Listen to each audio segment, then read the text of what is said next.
dan kedua-duanya sudah berada di luar Islam, ya, yaitu Syiah dan Nawasib. Orang-orang Syiah menyesalkan dan bersedih dengan terbunuhnya Al-Husain bin Ali bin Abi Thalib radhiyallahu anhuma di hari itu, sedangkan rivalnya, ya, lawannya, musuhnya Nawasib bersenang-senang dan berpesta di tanggal 10 Muharram itu. Itu kejadian yang ada dalam sejarah umat Islam, ya, khususnya di awal-awal dulu di bawah tahun 100-an Hijriah, dan ternyata itu diangkat kembali, ya, dalam sebuah tradisi, yaitu hari raya anak yatim, gitu, ya. Allahul musta'an. Nah, ada satu pelajaran yang jarang-jarang terbahas, ya, tapi dia berkenaan dengan Asyura. Asyura dari kata asyarah. Asyarah artinya 10. Kalau 9 tis'ah, hari yang ke-9 tasu'a, ya. Yang akan kita bahas di pagi hari ini berdasarkan surat cerita yang ada di dalam surat Al-Baqarah, ya. Tema kita masih berkaitan dengan ayat-ayat di surat Al-Baqarah, ya. Jadi kita ambil satu atau beberapa ayat dari surat Al-Baqarah untuk kita tadaburi, khusus tentang urgensi siqah billah atau pelajaran dari Asyura ini. Kita ambil dari ayat 50 dan ayat-ayat lainnya. Bunyi ayatnya, a'udzubillahi minasyaitonirrajim. Wa idh faraqna bikumul bahra fa'anjaynakum wa aghraqna ala fir'auna wa antum tanzurun. Dan ingatlah ketika kami belah laut untuk kalian, lalu kami selamatkan kalian dan kami tenggelamkan Fir'aun dan pengikut-pengikutnya, sedangkan kalian sendiri menyaksikan. Di surat Al-Baqarah hanya disebutkan secara global saja. Rinciannya kita dapatkan di surat Asy-Syu'ara dan surat-surat lainnya, sebagaimana yang diungkapkan oleh Al-Imam Ibnu Katsir rahimahullah, yang tafsirnya kita jadikan rujukan utama dalam kajian ini. Imam Ibnu Katsir rahimahullah mengatakan tentang ayat ini, sesudah kami selamatkan kalian dari Fir'aun dan bala tentaranya, lalu kalian berangkat bersama Musa alaihissalam, dan Fir'aun pun berangkat pula mengejar kalian. Maka kami belahkan laut buat kalian. Hal ini diberitakan oleh Allah Subhanahu wa taala secara rinci yang akan dikemukakan pada tempatnya, dan yang paling panjang pembahasannya ialah dalam surat Asy-Syu'ara. Ini yang nanti juga akan kita bahas insyaallah. Fa'anjainakum, yakni kami selamatkan kalian dari mereka dan kami halang-halangi antara kalian dan mereka.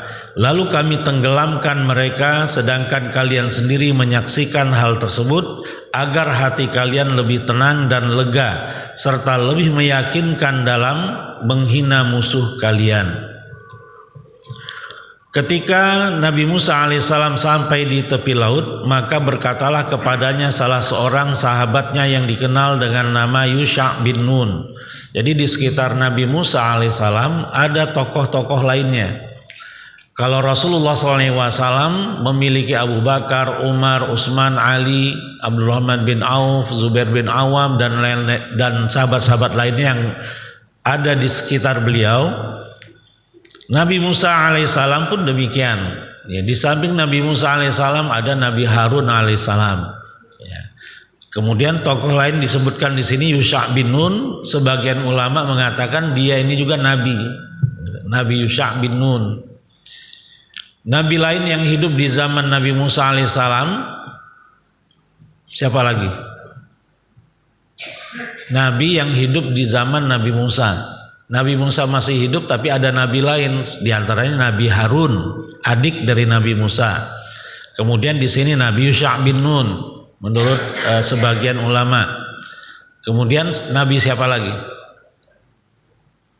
Nabi Khidir. Ya. Yang kisahnya kita dapatkan di dalam surat Kahfi. Ya, jadi nabi-nabi dari kalangan Bani Israel sangat melimpah. Ya. Dalam satu zaman bukan hanya satu nabi, kadang-kadang bisa lebih dari satu nabi, bahkan ada 3 nabi, 4 nabi di satu zaman saja. Komunitas yang mereka dakwahi pun satu, yaitu Bani Israel. Manusia-manusianya khusus, bukan seluruh manusia, bukan. Hanya Bani Israel saja. Hanya dinasti Nabi Yakub alaihissalam, ya, keturunan Nabi Yakub alaihissalam saja. Ya, Israel adalah Nabi Yakub alaihissalam. Bani Israel artinya keturunan Nabi Yakub alaihissalam. Gitu. Nabi Yakub alaihissalam mempunyai 12 orang anak, masing-masing anak punya keturunan. Nah, itulah yang disebut Bani Israel. Ya. Sampai zaman Nabi Isa alaihissalam. Nabi terakhir Bani Israel adalah Nabi Isa alaihissalam. Ya, setelah itu mereka diperintahkan untuk mengikuti Nabi Muhammad SAW bersama manusia-manusia lainnya di seluruh dunia. Tapi mereka menolak. Ya, mereka gengsi. Mereka nggak mau dicampur dengan bangsa-bangsa lain. Ya, mereka ingin eksklusif gitu. Ya, tidak dibaurkan, dicampurkan dengan manusia-manusia lainnya selain Bani Israel. Ya, jadi kesombongan itulah yang sejak dulu dimiliki oleh Bani Israel. Ini tentang nabi-nabi yang ada di sekitar Nabi Musa alaihissalam. Nah, Yusha bin Nun bertanya kepada Nabi Musa alaihissalam, manakah perintah Tuhanmu? Nabi Musa alaihissalam ketika keluar dari Mesir membawa serta Bani Israel di malam hari adalah perintah dari Allah Subhanahu wa taala, bukan inisiatif Nabi Musa alaihissalam. Termasuk ketika Nabi Musa alaihissalam berserta Bani Israel lari ke arah Laut Merah, itu juga yang Allah perintahkan. Makanya Yusha bin Nun bertanya, manakah perintah Tuhanmu? Kan Tuhanmu yang memerintahkanmu untuk kita berlari ke sini. Lantas kita mau kemana ini? Di belakang ada Fir'aun, di depan kita lautan. Kita mau lari kemana? Nabi Musa menjawab, di hadapanmu, seraya mengisyaratkan ke arah laut. Lalu Yusha bin Nun memacu kudanya ke arah laut hingga sampai ke tempat yang besar ombaknya, kemudian ombak menepikannya dan ia kembali ke tepi. Lalu bertanya lagi, manakah perintah Tuhanmu, hai Musa?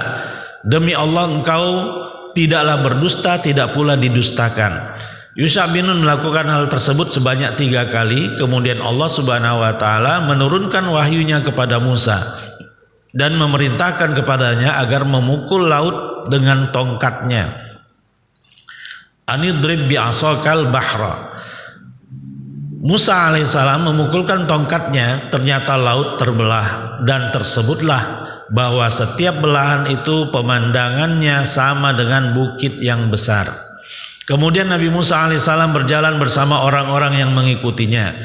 Lalu Fir'aun dan bala tentaranya mengejar mereka melalui jalan yang telah ditempuh mereka. Tetapi ketika Fir'aun dan semua bala tentaranya telah masuk ke laut, maka Allah tenggelamkan mereka dengan menangkupkan kembali laut ke atas diri mereka. Karena itu disebutkan di dalam firman-Nya, dan kami tenggelamkan Fir'aun dan para pengikutnya sedangkan kalian sendiri menyaksikan. Ya, ini di tafsir Ibnu Katsir rahimahullah diceritakan seperti ini. Lanjutannya atau kita kaitkan dengan hadis, ya. Dan hadis ini pun ada di dalam tafsir Ibnu Katsir rahimahullah di ayat 50 surat Al-Baqarah. Dari Ibnu Abbas radhiyallahu anhuma, beliau berkata, qadiman Nabiyyu sallallahu alaihi wasallam al-Madinata fara al-yahuda tasumu yauma Asyura. Rasulullah sallallahu alaihi wasallam tiba di Madinah, lalu beliau melihat orang-orang Yahudi berpuasa pada hari Asyura. Maka beliau bertanya, hari apakah ini? Ya. Ma hadza? Ya. Mereka menjawab, hadza yaumun salih, ini adalah hari yang baik. Hadza yaumun najjallahu bani Israila min aduwihim fasamahu Musa. Ini adalah hari di mana Allah menyelamatkan Bani Israel dari musuhnya. Maka Musa alaihissalam berpuasa pada hari itu karena syukur kepada Allah Subhanahu wa taala, dan kami berpuasa pada hari itu untuk mengagungkannya. Nabi SAW bersabda, aku lebih berhak atas Musa daripada kalian. Maka Nabi SAW berpuasa di hari Asyura dan memerintahkan para sahabatnya untuk menunaikan puasa di hari tersebut. Hadis riwayat Imam Bukhari dan Muslim. Ya. Jadi peristiwa Asyura 10 Muharram adalah juga peristiwa di mana dulu Nabi Musa alaihissalam beserta Bani Israel diselamatkan oleh Allah Subhanahu wa taala dari kejaran Fir'aun. Setelah mereka selamat dan Fir'aun Allah musnahkan, Nabi Musa alaihissalam menunaikan puasa di hari itu di tahun berikutnya. Setiap 10 Muharram Nabi Musa alaihissalam dan para sahabat-sahabatnya menunaikan puasa di hari tersebut sebagai rasa syukur kepada Allah Subhanahu wa taala. Orang-orang Yahudi di zaman Rasulullah SAW pun ternyata masih melakukan amalan itu. Mereka berpuasa di 10 Muharram. Ketika ditanya oleh Rasulullah SAW, kenapa? Ini puasa apa ini? Ya. Mahadha. Orang-orang Yahudi menjawab, hadza yaumun shalih. 10 Muharram ini adalah hari yang baik. Ini adalah hari di mana dulu Nabi Musa alaihissalam beserta Bani Israel diselamatkan oleh Allah Subhanahu wa taala dari kejaran Fir'aun. Rasulullah SAW pun bersabda, aku lebih utama terhadap Nabi Musa daripada kalian. Ya, orang-orang Bani Israel hanya ngaku-ngakunya saja gitu.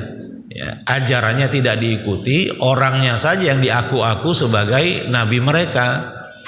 Ya, jadi kita tidak boleh ikut-ikutan Bani Israel yang ngaku-ngaku Nabi Muhammad SAW nabi kita, tapi sunnahnya nggak kita amalkan. Gitu. Cuma untuk membangga-banggakan saja bahwa Nabi Muhammad SAW adalah nabi kita. Kita sayang kepada Nabi Allah dan Rasulnya, kita cinta Rasul. Tapi dalam kehidupan nyata sunnah-sunnahnya tidak dilaksanakan. Bahkan ada sebagian ajaran Rasulullah dinistakan oleh orang yang mengaku cinta Rasul, gitu. Ya, itu kan hanya di mulut saja kan. Ya, yang diinginkan itu bukan hanya ucapan ya, tetapi action gitu ya, dilaksanakan, diterapkan apa-apa yang pernah Rasulullah SAW ajarkan ya. Jadi kita ingin mengaitkan antara Asyura ya dengan apa yang pernah terjadi pada Nabi Musa alaihissalam saat kejadian itu terjadi. Di surat Asy-Syu'ara yang disebutkan, yang disinggung oleh Imam Ibnu Katsir tadi ya, Allah Subhanahu wa taala berfirman ayat 52 sampai 68, wa auhayna ila Musa an asri bi ibadi innakum muttaba'un, dan kami perintahkan Musa ya, untuk memperjalankan, untuk membawa serta hamba-hambaku, maksudnya Bani Israel, di malam hari asri. Asra yusri isra'an, Isra mi'raj. Isra artinya memperjalankan di malam hari ya. Subhanalladzi asra bi 'abdihi lailan minal masjidil haram ilal masjidil aqsa ya. Jadi Isra kata perintahnya asri, an asri bi ibadi ya. Bawalah hamba-hambaku di malam hari dalam satu perjalanan. Innakum muttaba'un, sesungguhnya kalian akan dikejar juga oleh Fir'aun. Fir'aun dan bala tentaranya tidak akan mendiamkan itu. Ketika kalian kabur dari Mesir, Fir'aun pun akan mengikuti kalian, akan mengejar kalian.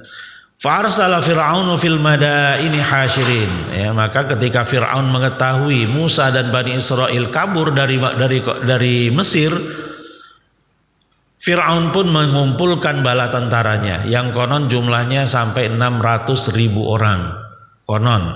Inna haula ila syirzimatun qalilun. Bani Israel, Musa dan kaumnya itu cuma sedikit, syirzimatun qalilun, ya.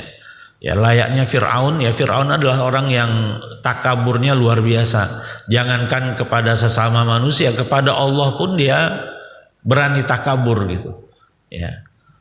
Dia bilang ke penasehatnya, tolong siapkan tangga ya untuk aku naiki fa'attali'a ala ilahi Musa, supaya aku bisa melihat mana itu Tuhannya Musa itu di mana gitu. Dia minta dicarikan tangga supaya bisa naik ke atas ke tempat yang tinggi untuk melihat Tuhannya Musa itu yang mana. Jadi nantangnya luar biasa ya. Sampai mengajarkan kepada umat, kepada rakyatnya, ana rabbukumul a'la ya. Aku adalah Tuhan kalian yang paling tinggi. Itu kata-kata Fir'aun ya. Kalau sekarang yang secara spesifik mengatakan itu nggak ada memang, tetapi yang mirip-mirip banyak gitu.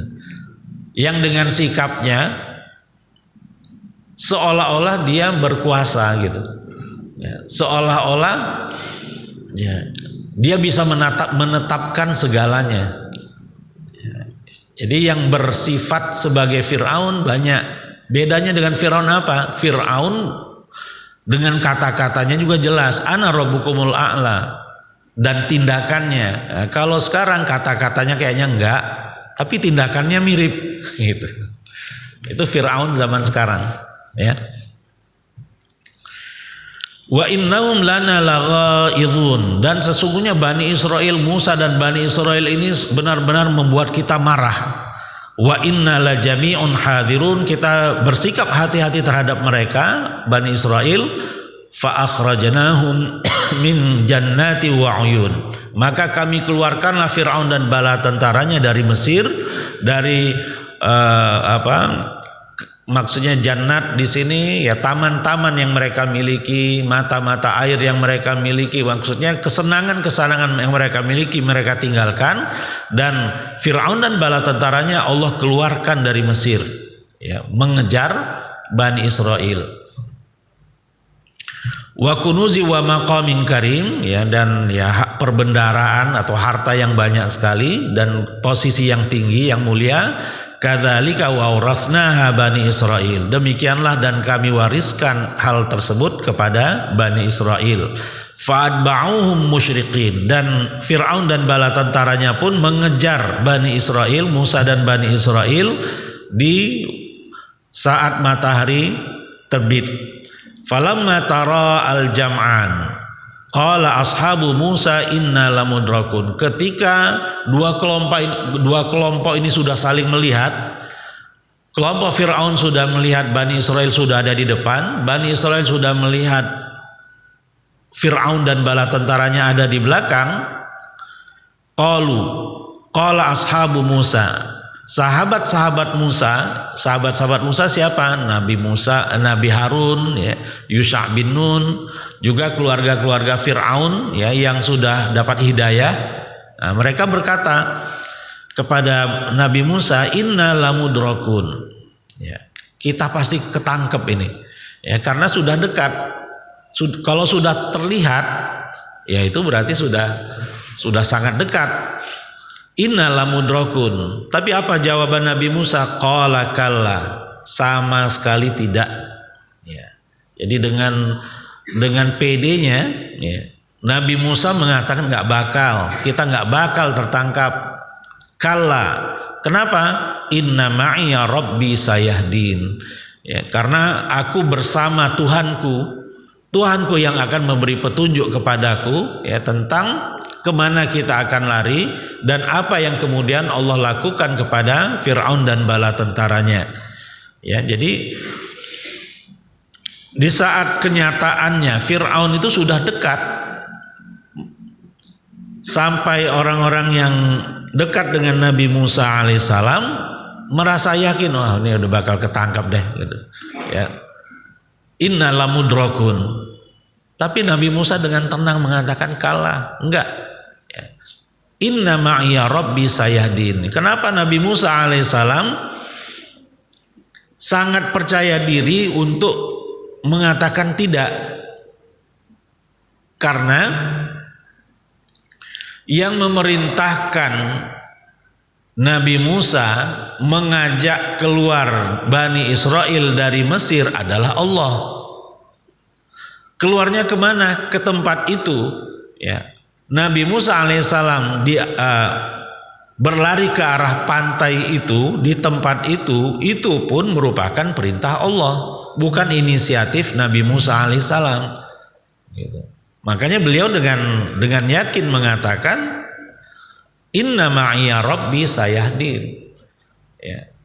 Allah bersamaku dan Allah tidak akan, Allah pasti akan memberi petunjuk kepadaku. Wallahu la yukhliful mi'ad, dan Allah tidak mungkin menyalahi janjinya kan. Padahal benar-benar di depan itu masih laut, di belakang ada Fir'aun, pasti grogi, panik kan. Tapi Nabi Musa alaihissalam enggak, tetap tenang, ya. Inna ma'iya Rabbi sayahdin. Jadi ini ungkapan inilah yang akan kita ulas lebih panjang lagi insyaallah. Kita lanjutkan. Fa'auhayna ila Musa an idrib bi'asakal bahr. Dan kami wahyukan, ya, kalau wahyukan di sini maksudnya diperintahkan. Kami perintahkan kepada Musa, pukullah laut itu dengan tongkatmu. Fanfalaqa fakana kullu firqin kattaudil azim. Ya, maka terbelahlah lautan itu, dan setiap sisi belahan laut itu seperti bukit yang tinggi, ya, bukit yang agung. Kattaudil azim. Wa azlafna thammal akharin, ya, dan kami tenggelamkan, ya, yang lainnya, maksudnya Firaun dan bala tentaranya. Wa anjayna Musa wa man ma'ahu ajma'in, dan kami selamatkan Musa dan orang-orang yang ada bersamanya semuanya. Tsumma aghraqnal akharin, kemudian kami tenggelamkan yang lain-lainnya, maksudnya Firaun dan bala tentaranya. Inna fi dzalika laayah, sesungguhnya dalam hal yang demikian itu ada tanda kebesaran Allah. Wa ma kana aktsaruhum mu'minin, tetapi kebanyakan mereka tetap tidak mau beriman. Wa inna rabbaka lahuwal azizur rahim, dan sesungguhnya Tuhanmu dialah zat yang maha perkasa lagi maha penyayang. Nah, ketika lautan itu kembali bersatu, tenggelamlah Fir'aun dan bala tentaranya, dan saat itulah Fir'aun baru tahu, baru faham, baru sadar, dan dia katakan, amantu billadzi amana bihi banu Israel. Ya. Bukan, la ilaha illalladzi amana bihi banu Israel. Tiada ilah selain yang diyakini, diimani oleh Bani Israel. Jadi menyebut Allah saja dia nggak mau, masih ada rasa kesombongan gitu. Dalam aku beriman kepada yang diimani oleh Bani Israel, ya. Jadi menyebut la ilaha illallah saja itu masih gengsi Firaun. Padahal dia sudah terdesak akan tenggelam di tengah lautan. Nah, jadi kesombongan, ya, adalah kesalahan yang paling Allah benci. Ya. Kesalahan pertama yang dilakukan oleh makhluk adalah al-kibar, kesombongan yang dilakukan oleh iblis. Ketika disuruh untuk bersujud kepada Adam, apa jawabannya? Ana khairum minhu. Ya, aku lebih baik dari Adam. Khalaqtani min nar wa khalaqtahu min tin. Aku engkau ciptakan dari api, sementara Adam engkau ciptakan dari tanah. Ya. Iblis merasa unsur api lebih mulia daripada unsur tanah. Berarti rasis. Rasisme adalah bagian dari kesombongan yang Allah benci. Ya. Jadi tidak ada yang boleh membangga-banggakan rasnya, keturunannya. Ya, saya kan bangsa ini, saya kan suku ini, ya, merasa sukunya itu lebih mulia dibanding suku-suku yang lainnya. Itu rasis yang Allah benci. Ya, dalam Islam yang berlaku adalah Inna khalaqnakum ya ayuhan nasu inna khalaqnakum min dzakari wa untha. Wahai sekalian manusia, sesungguhnya kami telah ciptakan kalian dari laki-laki dan perempuan. Wa ja'alnakum syu'uban wa qabaila lita'arafu. Dan kami ciptakan kalian bersuku-suku, berbangsa-bangsa agar kalian saling ta'aruf, saling mengenali, saling berkenalan, ya. Tak kenal maka tak aruf, ya. Tak kenal maka ta'aruf, ya. Ta'aruf artinya berkenalan, ya. Li ta'arafu. Inna akramakum indallahi atqakum. Sesungguhnya yang paling mulia di antara kalian adalah yang paling baik nilai takwanya. Allah membedakan kita berdasarkan ketakwaan kita, bukan berdasarkan tampilan fisik kita. Dan ketakwaan itu hanya Allah yang tahu. Ya, kita nggak tahu. Sholat subuh kita tadi udah berpahala belum? Gimana perasaannya Bapak Ibu? Sudah berpahala atau belum? Sholat subuh yang barusan kita tunaikan tadi itu sudah berpahala atau belum? Pahala bagian dari hasil ketakwaan, ya. Kita maksimal hanya bisa berharap semoga Allah terima, taqabbalallahu minna wa minkum. Itu yang maksimal yang bisa kita lakukan. Untuk memastikan kita nggak bisa. Kalau bisa kita pastikan nih, saya kita catat, kita contreng, sholat subuh sudah, kemudian ikut majelis ilmu sudah, gitu kan. Kemudian di akhir pekan kita total itu udah berapa pahalanya. Gitu. Itu nggak bisa kita lakukan karena kita sendiri nggak tahu pahala itu sudah kita dapatkan atau belum. Kalaupun sudah, berapa banyak pahalanya kita nggak tahu. Inna akramakum indallahi atqakum. Ya, di dalam surat An-Najm Allah Subhanahu wa taala melarang kita fala tuzakku anfusakum huwa a'lamu bimanittaqa. Ya. Maka janganlah kalian anggap diri kalian sudah bersih, sudah suci, sudah baik, sudah soleh. Dialah Allah yang paling tahu siapa yang bertakwa di antara kalian. Jadi Allah melarang kita untuk merasa sudah baik, untuk merasa sudah soleh, sudah takwa. Itu tidak boleh kita lakukan. Ya, semakin soleh seseorang, semakin dia merasa belum soleh. Kalau ada yang merasa dirinya sudah soleh, sudah baik, sudah bertakwa, berarti dia bukan orang soleh. Gitu. Itu sudah jadi kaedah. Ya. Tidak ada orang soleh yang mengaku dirinya sudah soleh, itu nggak ada.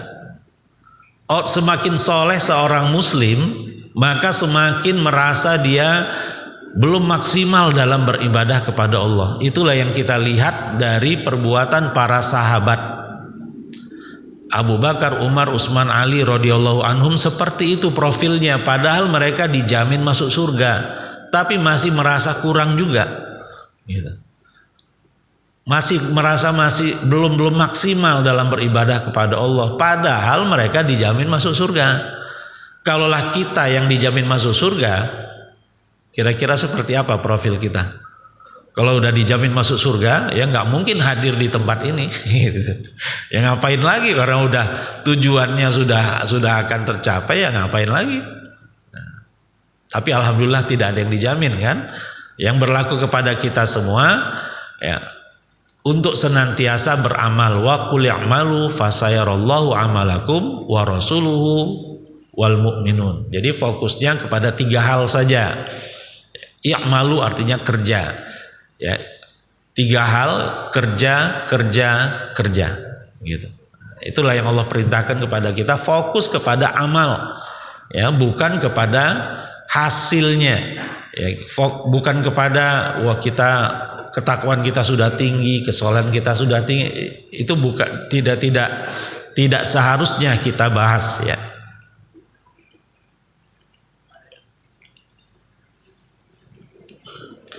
Baik, kita ya, ini fokusnya ada di sini. Falamma tara al-jam'an, ya, ketika kedua golongan itu sedang saling melihat, Maksudnya masing-masing dari kedua golongan itu dapat melihat yang lainnya. Qala ashabu Musa inna lamudrakun. Berkatalah pengikut-pengikut Musa, sesungguhnya benar-benar kita akan tersusul. Demikian itu karena perjalanan mereka sampai ke pantai Laut Merah, di hadapan mereka terbentang laut yang luas, sedangkan di belakang mereka terlihat Fir'aun dan bala tentaranya mengejar mereka. Ya, karena itulah mereka mengatakan inna lamudrakun. Sesungguhnya kita benar-benar akan tersudut. Qala, dan dijawab oleh Nabi Musa alaihissalam, kalla, ya, sekali-kali tidak akan tersusul. Inna ma'iya rabbi sayahdin. Sesungguhnya Tuhanku besertaku, kelak dia akan memberi petunjuk kepadaku. Sayahdin, maksudnya tiada sesuatu pun dari hal yang kalian khawatirkan akan menimpa kalian, karena sesungguhnya Allah Subhanahu wa taala dialah yang telah memerintahkanku untuk berjalan ke tempat ini bersama kalian, sedangkan Allah tidak akan mengingkari janjinya. Ya.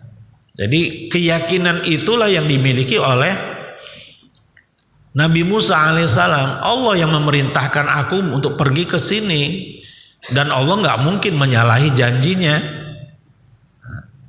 Inilah poin thiqah billah itu di sini. Thiqah artinya keyakinan yang teguh, ya, terhadap perintah-perintah Allah Subhanahu wa taala, bahwa Allah nggak mungkin memerintahkan sesuatu yang akan mendatangkan mudarat kepada kita, dan tidak mungkin melarang sesuatu kecuali di dalamnya ada bahaya ke atas diri kita. Itu namanya thiqah billah. Ya.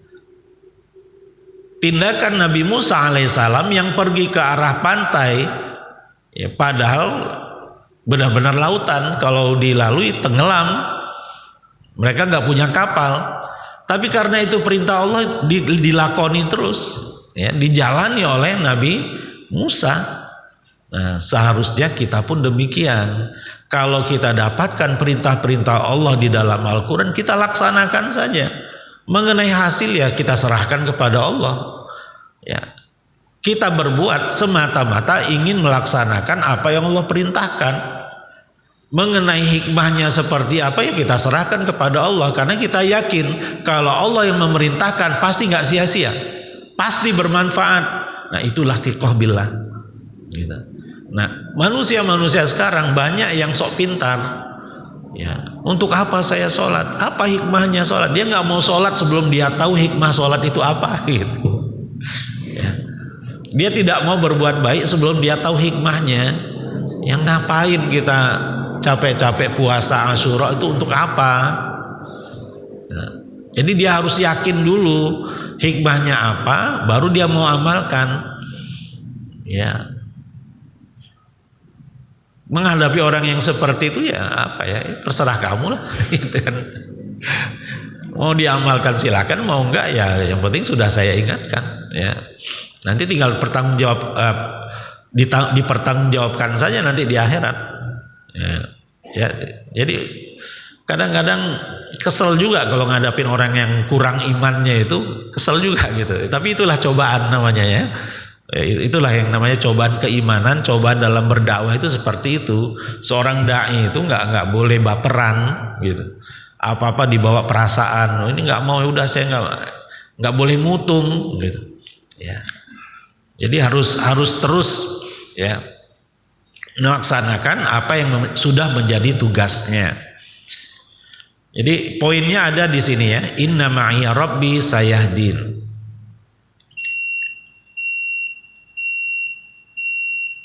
Ya, sudah. Sikap thiqah billah inilah yang membuat Nabi Musa alaihissalam tenang dan yakin bahwa Allah Subhanahu wa taala pasti akan menunjukkan kepadanya jalan keselamatan setelah sebelumnya mengikuti apapun yang Allah Subhanahu wa taala arahkan kepada beliau. Ya, jadi keyakinan ini pula lah yang hendaknya kita semua miliki. Apapun perintah Allah pasti baik. Laksanakan saja. Ya. Siqah billah ini pula yang dimiliki oleh para nabi dan orang-orang soleh, sehingga mereka tentram dalam menjalani hidup dan tenang dalam menghadapi tantangan-tantangan hidup. Gak panik, gak grogi. Gitu. Jadi apapun tantangannya tetap tenang. Ya.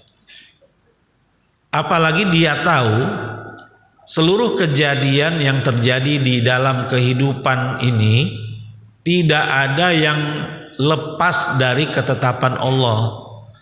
Allah Subhanahu wa taala sudah menetapkan seluruh kejadian yang terjadi di dunia ini. Dari awal sampai akhir skenarionya itu udah selesai 50.000 tahun sebelum Allah menciptakan bumi ini. Bahwa pada hari ini kita membahas judul ini, yang hadir adalah kita semua, sudah dicatat lama sekali. 50.000 tahun sebelum Allah menciptakan bumi, ceritanya sudah selesai. Setelah ini kita alami, ternyata kitalah yang hadir di Masjid Al-Ikhlas pada pagi hari ini.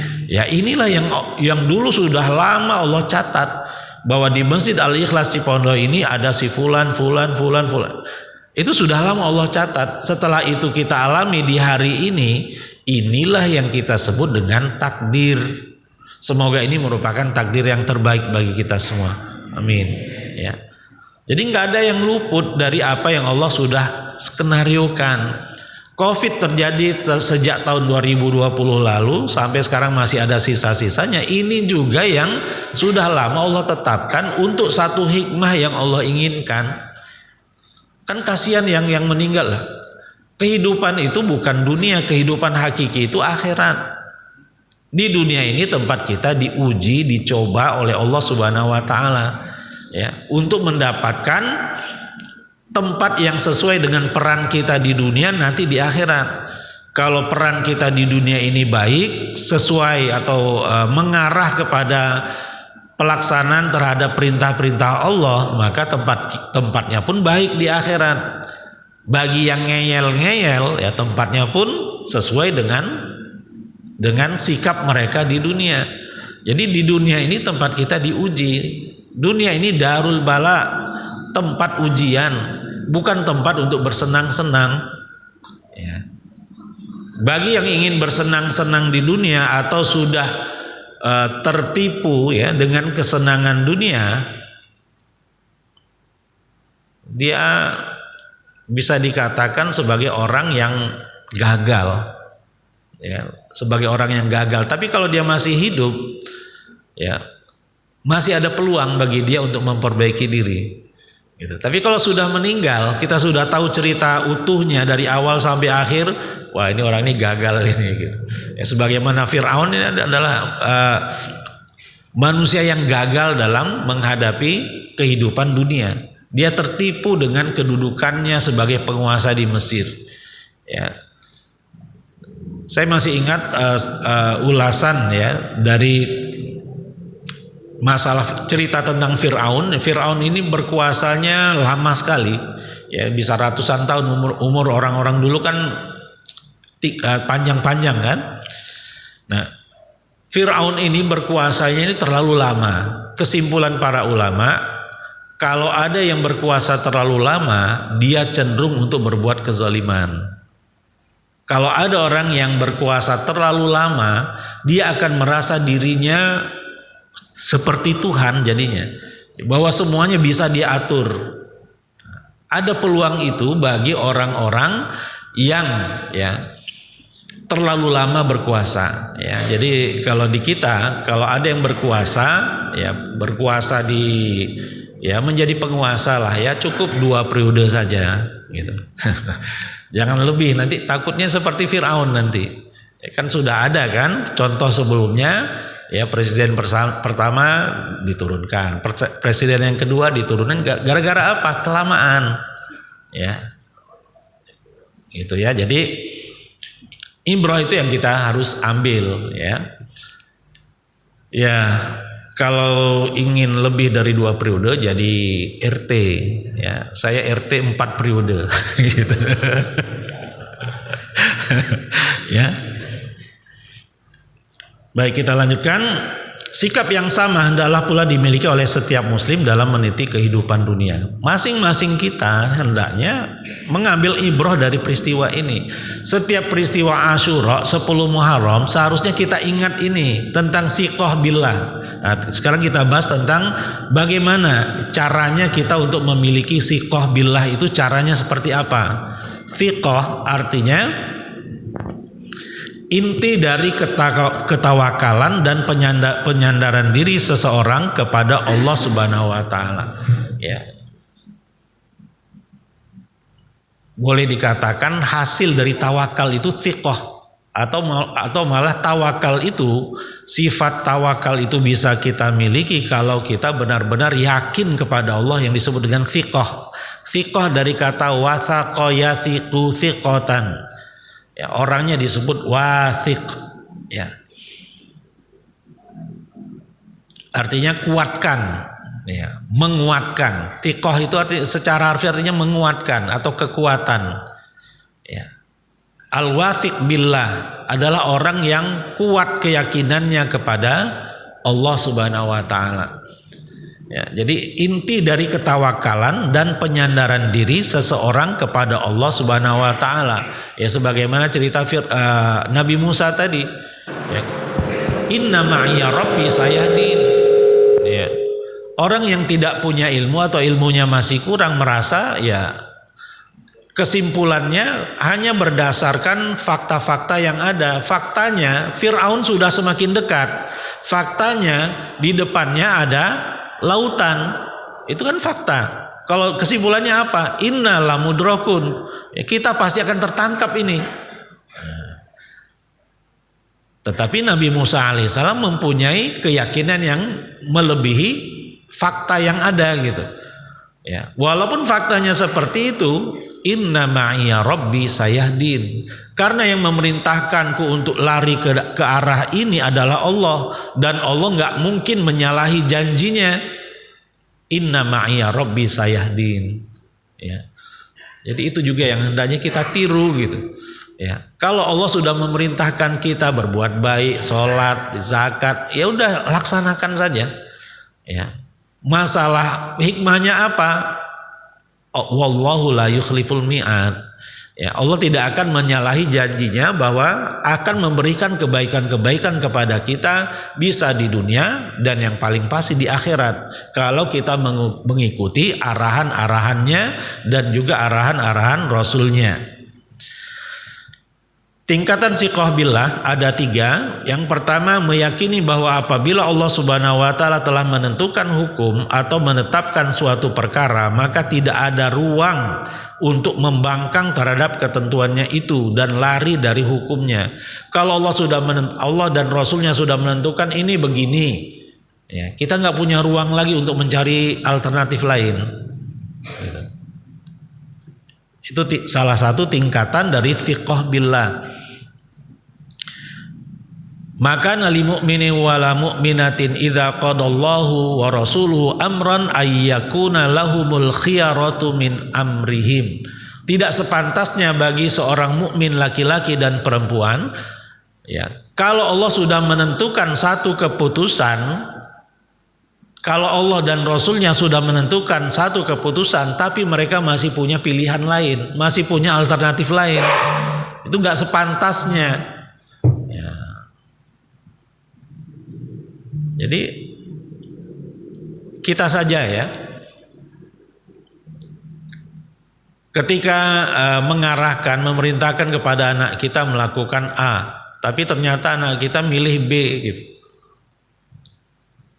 Atau seorang pemimpin, ya, seorang atasan, gitu, ya, mengarahkan kepada bawahannya, kamu harus lakukan, oh enggak, saya mau, kira-kira diapakan ini? Pecat, gitu kan. Tapi Allah Rahman Rahim, alhamdulillah. Banyak sekali yang ingkar terhadap perintah-perintah Allah, tapi masih Allah biarkan. Masih Allah beri kesempatan untuk sadar, ya, untuk insaf, untuk taubat, untuk istighfar masih ditunggu-tunggu oleh Allah. Ya, sampai ya akhir hayatnya gitu. Kalau sampai akhir hayatnya nggak insaf-insaf juga ya sudah selesai. Dia akan mempertanggungjawabkan semuanya kelak di akhirat. Tapi kalau ada yang tadinya banyak melanggar aturan Allah, tapi ujung-ujungnya dia insaf, sadar, istighfar, taubat dan memperbaiki diri, yang sebelumnya itu Allah hapus semuanya. At-taibu minadz-dzambi kaman la dzambalahu. Orang yang bertobat dari perbuatan dosa seperti orang yang tidak berdosa. Gitu. Jadi ya kita doakanlah mereka-mereka yang sangat jauh dari perintah Allah, semoga insaf, semoga sadar, semoga Allah beri petunjuk. Amin.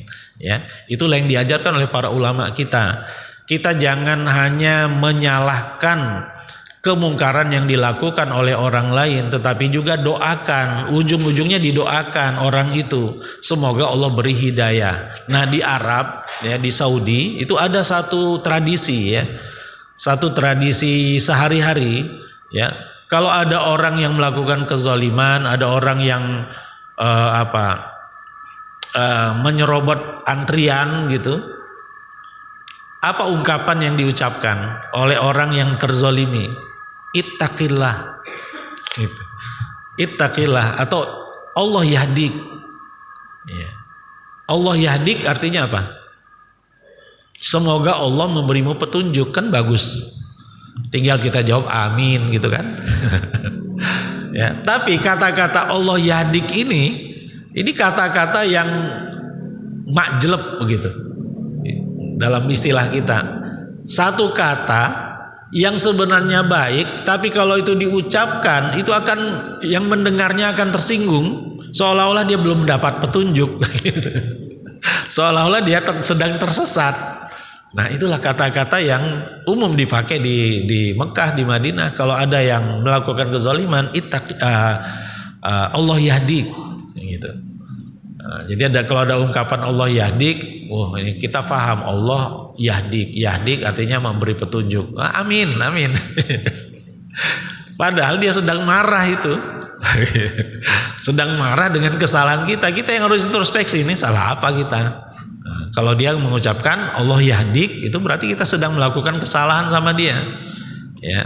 Jadi itu kata-kata yang sebenarnya baik ya, tetapi konteksnya adalah untuk menegur orang-orang yang melakukan satu kesalahan ya.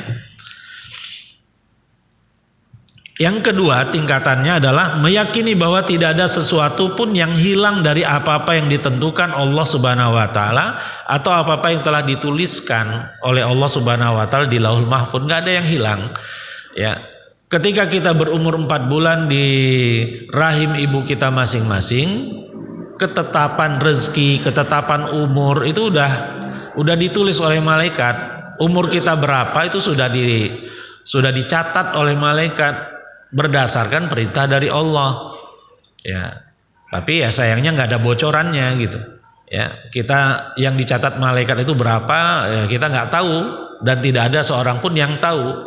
Yang alhamdulillahnya perkara umur dan perkara rezeki kalau berkurang nggak mungkin, kalau bertambah mungkin dengan cara bersilaturahim, banyak-banyak bersilaturahim, banyak-banyak berdoa. Itulah yang akan menambah rezeki kita, menambah umur kita gitu.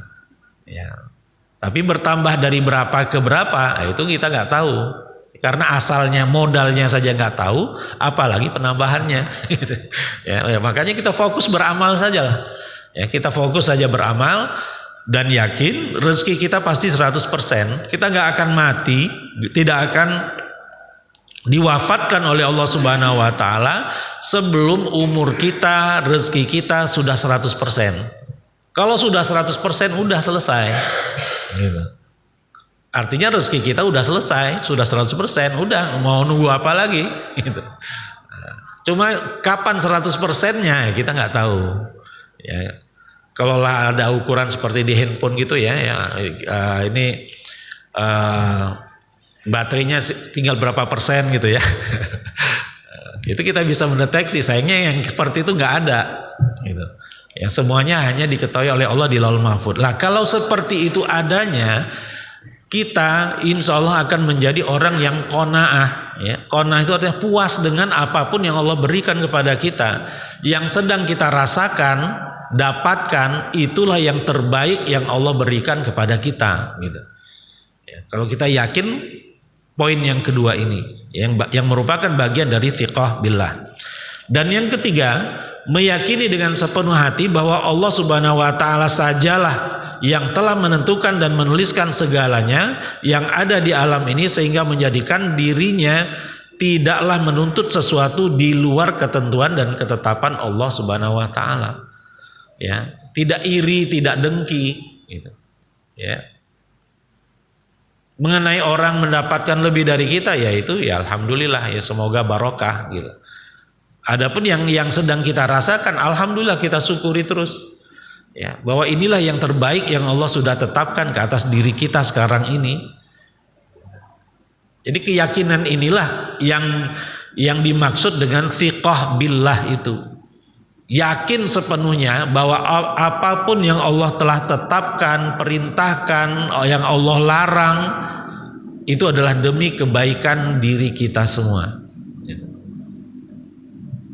Contoh lainnya, kalau tadi kan contoh Nabi Musa alaihissalam, ada dua contoh lainnya yang juga sudah pernah kita bahas di majelis kita ini, tentang Siti Hajar ketika beliau ditinggalkan di tempat yang kosong, kering kerontang, ya, tidak ada tumbuhan. Dia memanggil Nabi Ibrahim sampai 3 kali, tapi Nabi Ibrahim tidak kunjung menoleh. Di kali ketiga beliau bertanya, Allahu amaraka bihadza, apakah Allah yang memerintahkanmu wahai Ibrahim untuk meninggalkan kami berada di tempat yang kering kerontang ini? Benar, na'am, kata Nabi Ibrahim. Ya, mendengar jawaban itu, dengan mantapnya Siti Hajar mengatakan, idzan falayudayyi'anallah, kalau memang itu perintah Allah, pasti Allah tidak akan menyia-nyiakan kami berada di tempat ini. Itu thiqah billah namanya. Padahal benar-benar kering kerontang, ya. Dan setiap kita nggak tahu apa yang bakal terjadi nanti kan. Ya. Apa yang terjadi setelah Siti Hajar mengatakan idzan fala yudayyi'anallah?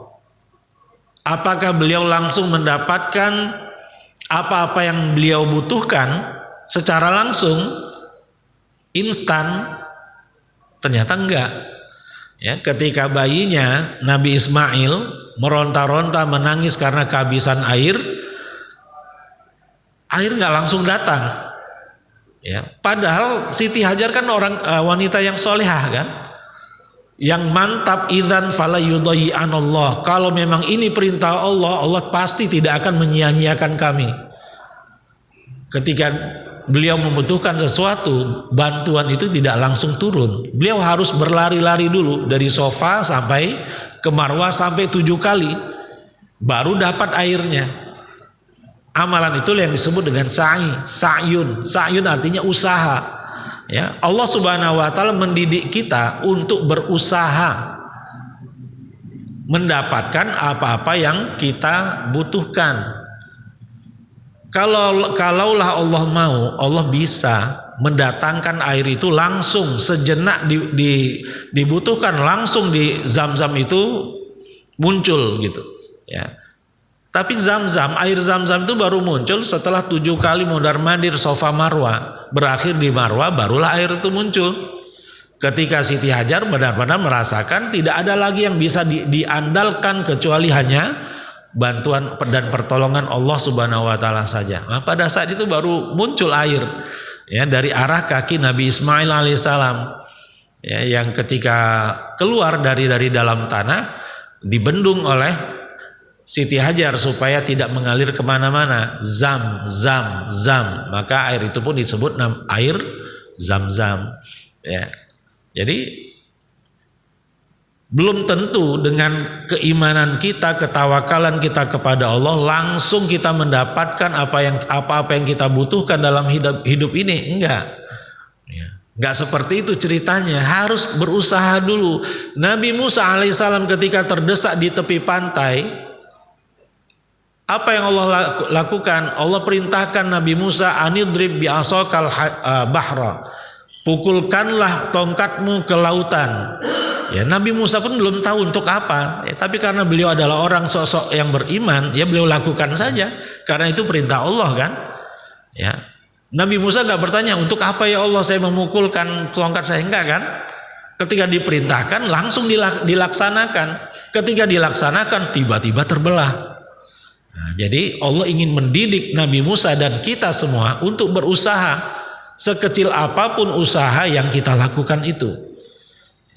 Semoga berkah. Keberkahan dari usaha Nabi Musa, laut terbelah, itu keberkahannya. Usaha yang nggak seberapa, tapi efeknya luar biasa. Nah. Ya Siti Hajar pun demikian kan. Setelah berusaha air pun keluar. Cerita Maryam pun demikian, ketika beliau sedang hamil besar, keluar dari mihrabnya, duduk di bawah pohon korma, Allah memerintahkan beliau untuk menggoncang-goncangkan batang korma. Batang korma itu seperti batang kelapa. Kalau kita goncang-goncangkan batang kelapa, jatuh nggak kelapanya?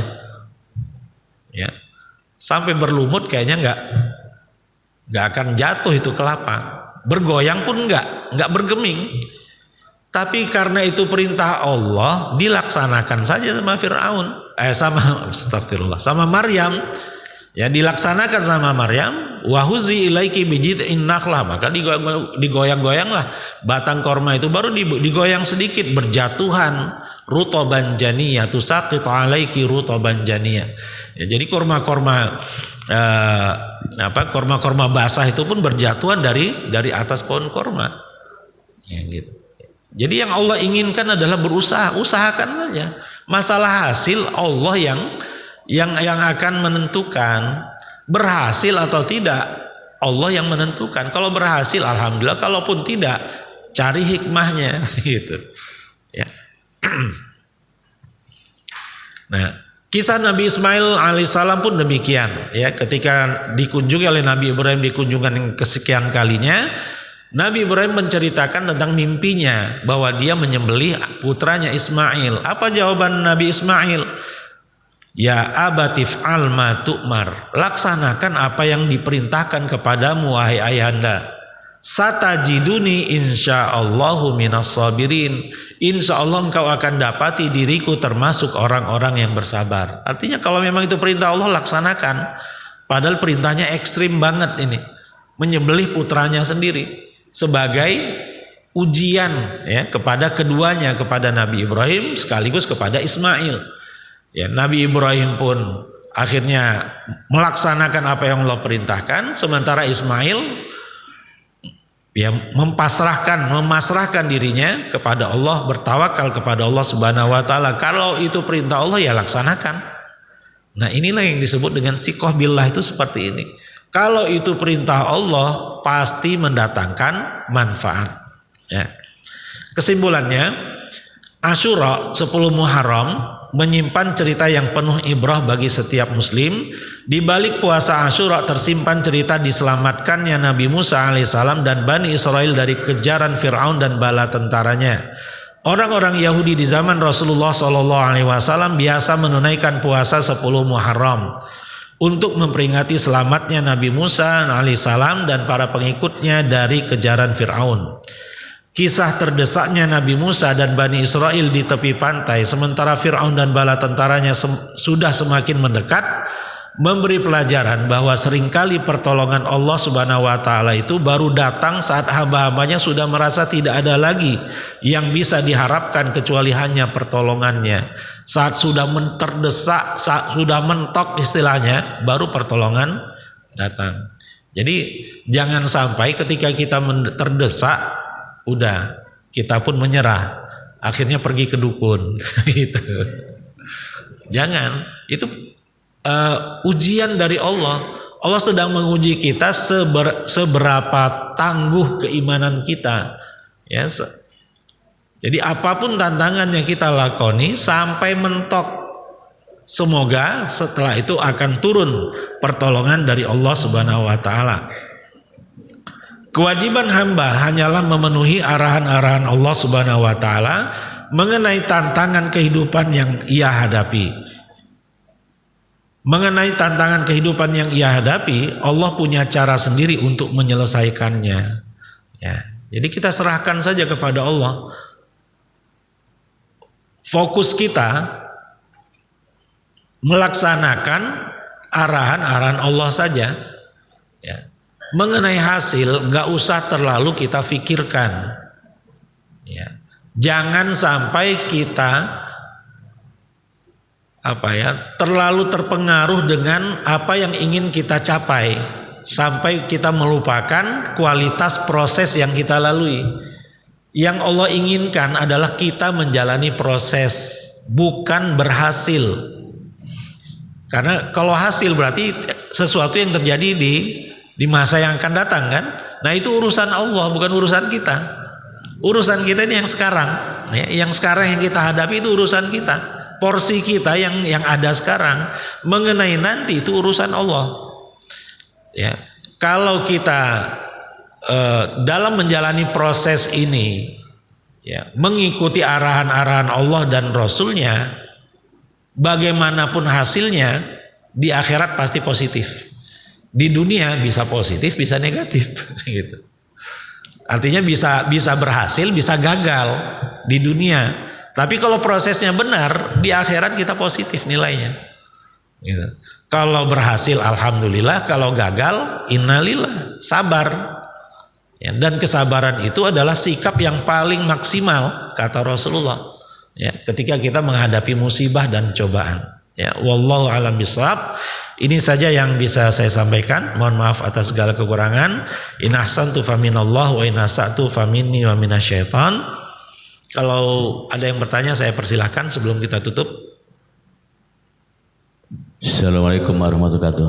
Assalamualaikum warahmatullahi wabarakatuh. Mau tanya Ustadz, ya, apakah keturunan Fir'aun itu sampai saat ini masih ada gitu? Sebagaimana keturunan Yahudi sampai saat ini masih eksis gitu. Terima kasih. Assalamualaikum warahmatullahi wabarakatuh. Assalamualaikum warahmatullahi wabarakatuh. Fir'aun, ya, adalah gelar yang dimiliki oleh penguasa Mesir. Bahasa Indonesianya raja. Fir'aun itu artinya raja. Ya. Sebagaimana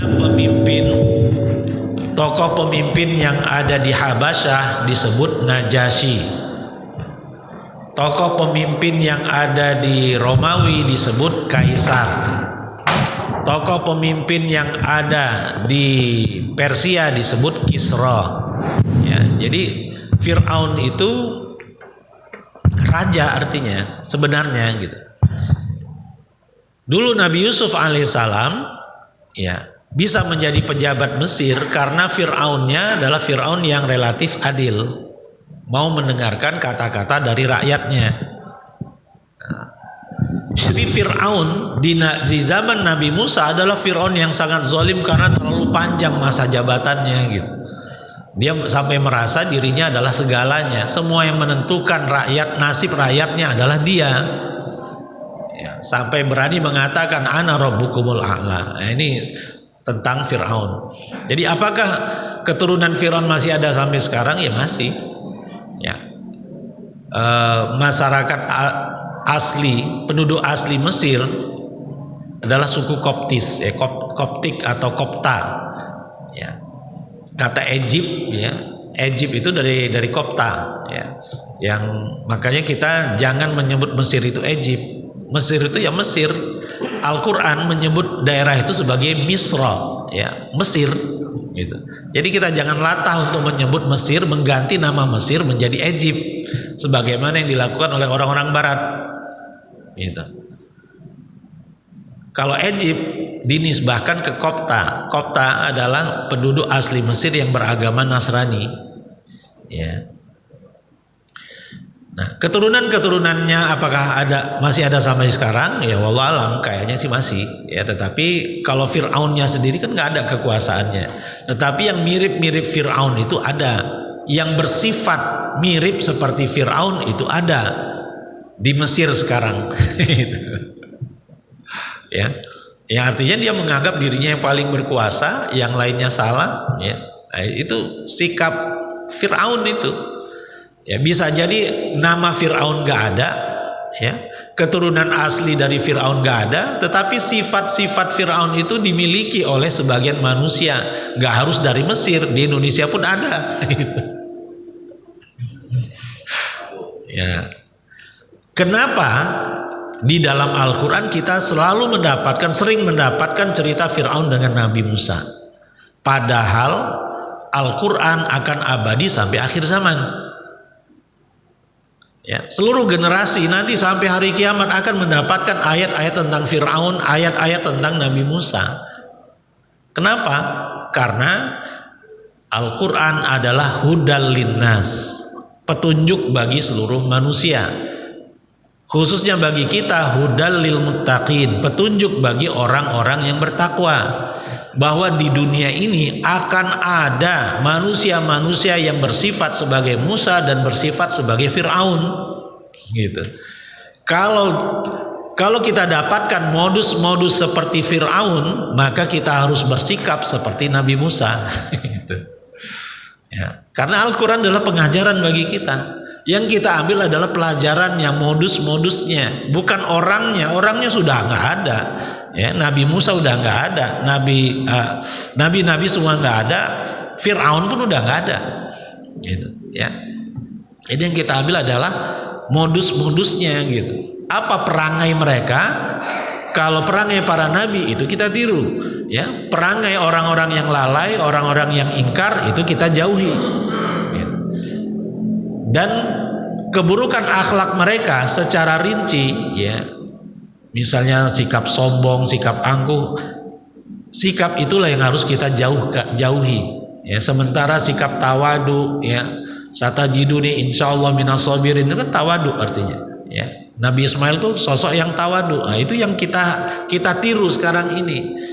Ya, tanpa kita harus menjadi Ismail, gitu. Ya. Tanpa harus kita menjadi Nabi Muhammad. Yang kita tiru adalah ajaran-ajaran beliau. Untuk menjadi persis seperti Nabi Muhammad nggak mungkin. Ya, gitu ya. Jadi secara fisik, apakah Fir'aun itu masih ada? Ada. Dan itu Allah yang firmankan di dalam Al-Quran. Ya, akan kami kekalkan kamu, wahai Fir'aun, supaya menjadi pelajaran bagi manusia-manusia yang akan hidup sepanjang zaman. Jadi jasad Fir'aun dikekalkan oleh Allah sampai sekarang. Sudah ditemukan jasadnya, bisa dilihat di museum di Mesir. Jasad Fir'aun itu seperti apa? Gitu. Bahkan dengan kemajuan teknologi yang ada sekarang, bisa diprediksi wajahnya dulu seperti apa. Gitu. Ya, jadi garis-garis raut-raut wajahnya bisa di media sosial juga banyak kan. Wajah kita sekarang ini bisa disetting mudanya seperti apa atau nanti tuanya seperti apa gitu. Itu kan ada aplikasinya. Nah, jadi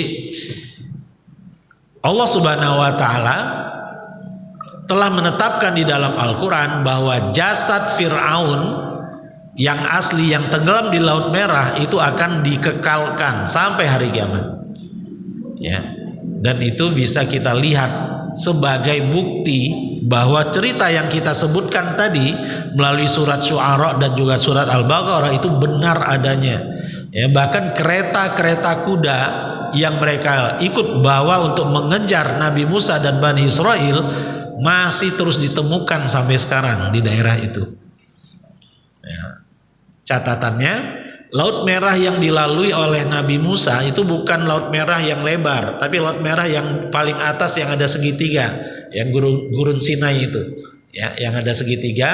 Kan ada dua kan, ada yang ke kiri, ada yang ke kanan. Yang ke kanan ini, itulah yang mereka lalui, itulah yang terbelah dulu.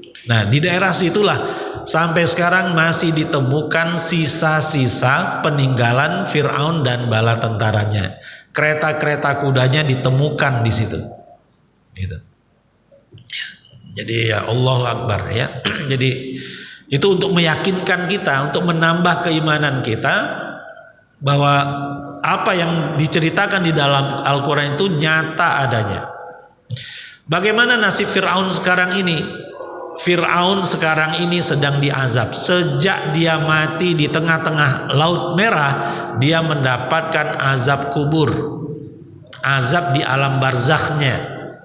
Dan nanti kalau sudah bangkit kiamat, masukkanlah Fir'aun asyaddal azab, kata Allah, ke azab yang lebih pedih lagi. Ya. Jadi ini merupakan dalil tentang adanya azab kubur. Fir'aun sampai detik ini sejak meninggalnya sedang diazab non-stop, siang dan malam. Begitu juga setiap orang-orang kafir, sejak detik pertama dia meninggal akan menerima azab kubur sampai hari kiamat. Ketika kiamat sudah bangkit, pengadilan di padang mahsyar selesai, mereka pun diberikan azab yang lebih pedih lagi, asyaddal azab. Bagaimana dengan usatul muslimin, orang-orang Islam yang banyak bermaksiat? Sebagian mereka terancam diazab di alam barzakh, tetapi azabnya tidak kekal, lama kelamaan melemah, habis. Setelah itu mereka dikumpulkan bersama orang-orang yang senasib, ya, di suatu tempat yang flat, tidak ada azab dan tidak ada nikmat. Jadi rata, flat. Apa yang mereka lakukan? Ngobrol tentang pengalaman masa lalu, ya, anaknya ada berapa gitu. Itu obrolan sepanjang zaman sampai hari kiamat tanpa kopi. Jadi ngobrol aja kerjaannya. Ya. Jadi beda dengan orang-orang kafir, orang-orang musyrik, sejak detik pertama meninggal azab sampai hari kiamat. Ya, kalau orang-orang Islam, umat Rasulullah SAW yang banyak bermaksiat, dia akan diazab sementara waktu sampai melemah azabnya. Setelah itu dikumpulkan ke orang-orang yang senasib sampai kiamat itu bangkit. Ngobrol terus, ya. Sedangkan, ya, orang-orang soleh di antara umat Nabi Muhammad SAW, mereka akan mendapat naimul qabr, kenikmatan kubur yang bervariasi bentuknya. Di antaranya yang disebutkan di dalam hadis Al-Bara bin Azib radhiyallahu anhu, ketika dia dimasukkan ke liang lahatnya, ya, kemudian dan seterusnya, akan didatangi oleh dua malaikat, Munkar dan Nakir. Ditanya, man rabbuka, siapa orang yang telah mengajarkan kalian tentang ajaran Allah? Oh, dia Muhammad. Apa ilmumu? Ilmuku Al-Quran. Artinya seluruh pertanyaan bisa dijawab dengan baik dan benar. Ya, setelah itu akan dibukakanlah satu pintu dari surga mengarah ke alam kuburnya. Ya, kalau kita duduk di luar, pintu masjid yang ber-AC ini dibuka kan seng gitu ya. Nah, itulah kira-kira. Tapi bukan hanya dinginnya dan sejuknya, tetapi bau semerbaknya itu sampai ke alam kuburnya. Sejak dia meninggal sampai hari kiamat. Jadi nikmat. Ya, walaupun dia di alam kubur, kenikmatan kubur itu sedang dia rasakan, ditemani oleh satu makhluk yang baik, wangi, ya, tampan atau cantik, dan dia bertanya, siapa kamu? Aku adalah amal solehmu. Itulah yang menemani dia di alam kuburnya sampai bangkitnya kiamat. Makanya saat itu dia akan mengatakan kepada Allah, ya Rob, aqimis sa'ah. Wahai Tuhanku, bangkitkanlah kiamat itu sekarang juga. Karena dia tahu kalau dia kiamat sudah bangkit, dia akan mendapatkan surga. Kalau ini kan baru satu pintu yang dibuka. Bagaimana kalau dia ada di dalam? Gitu. Akan lebih mantap lagi kan? Makanya dia berdoa kepada Allah, ya Rob aqimis sa'ah. Itulah yang sedang dialami oleh saudara-saudara kita yang insya Allah syahid dalam COVID kemarin. Gitu. Amin ya Rabbal Alamin. Ya, termasuk diantaranya jamaah Masjid Al-Ikhlas ini. Ya, nah, jadi kalau Fir'aun sampai hari kiamat azabnya, kalau yang mukmin sampai hari kiamat nikmat kuburnya insya Allah. Ya.